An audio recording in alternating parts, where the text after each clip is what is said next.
suksesnya sebuah simulasi bukan hanya di saat materi dan lari-lari, tapi juga pembersihan lokasi dan sarana prasarana peralatan pendukung. Nah, ini dia. Pemimpin yang hebat adalah pemimpin yang menjaga anggotanya di lapangan.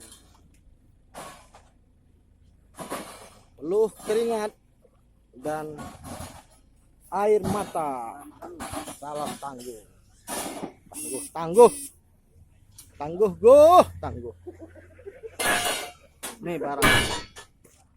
Oke, nah ini Pak Acong. Selain musisi, juga merangkap pembersih tenda.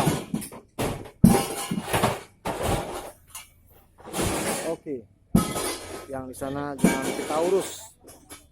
Nah, itu urusan mereka. Demikian laporan dari lapangan. Terima kasih.